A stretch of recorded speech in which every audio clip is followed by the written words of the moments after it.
Hello everyone, and welcome back to my channel. In today's video, I'll be discussing what I believe to be the three largest components of Lovecraft's work: science, technology, and mysticism. A lot of his works, especially those in the mythos, tend to have multiple of these. For example, an expedition to the Arctic leads to the discovery of otherworldly horrors. Let's get into it.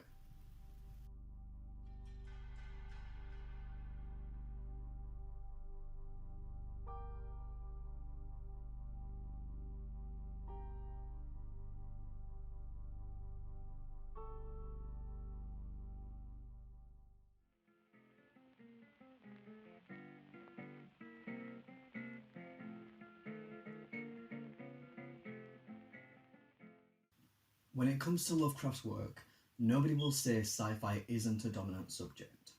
But where did this fascination with science begin? It began with Lovecraft's grandfather, Whipple von Buren Phillips, a highly successful industrialist. As a young boy, Lovecraft had a fondness for weird fiction, which was enabled by Phillips, who had also introduced him to Gothic tales, with writers like Edgar Allan Poe, Mary Shelley, and Algernon Blackwood being likely inspirations for his future works. At the age of 8, Lovecraft would venture into the sciences, with a primary focus on chemistry and astronomy, which led him to writing journals for distribution among his friends. When he entered high school, he found that those around him were encouraging, and in 1906, he would make his first printed appearance after writing a letter to the Providence Sunday Journal regarding an astronomy column. This would be the first step forward, as he would begin writing articles for several papers over those years, and would continue into his later life.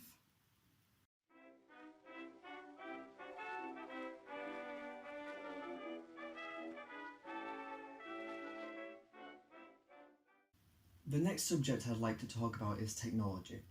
Despite only a couple of Lovecraft's works featuring technology as a primary story point, I can't help but feel it's one of the core components, especially in the modern age.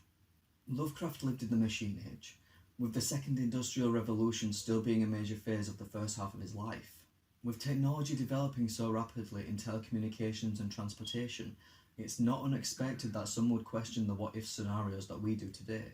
The tales told by Lovecraft aimed at the uncertainty of technological advancements, the potential for failure and what that would mean.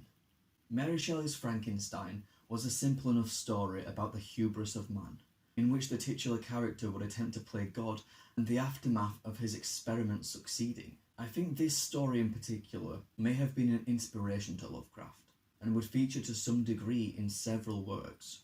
Herbert West's Reanimator, for example. With the production of larger, more dangerous and intimidating machinery coming around the time of the First World War, it's clear to see why such fears would come to be.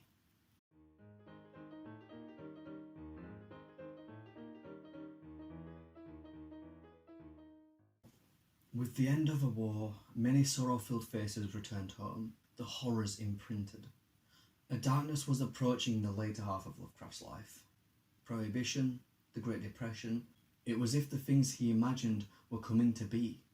And with the Hindenburg disaster shortly after his death, I think many would have believed him. But in the darkness, there has always been a light. Some call it God, some angels, others just faith. But whatever you call it, it's all symbolic. In the stories Lovecraft wrote, mysticism takes centre stage. Using his own struggles and fears, he wrote tales of ancient gods and ominous cults, cities beneath the sea, and ruins at the very tip of the world. Many of his works centre around Arkham, Massachusetts, a fictitious town north of Salem. With this being the case, there is a history between the two towns.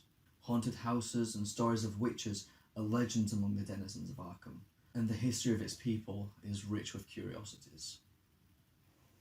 Though it's true Lovecraft didn't have the best life, and his prejudices towards other groups isolated him further, I think we can appreciate the work and legacy he left behind.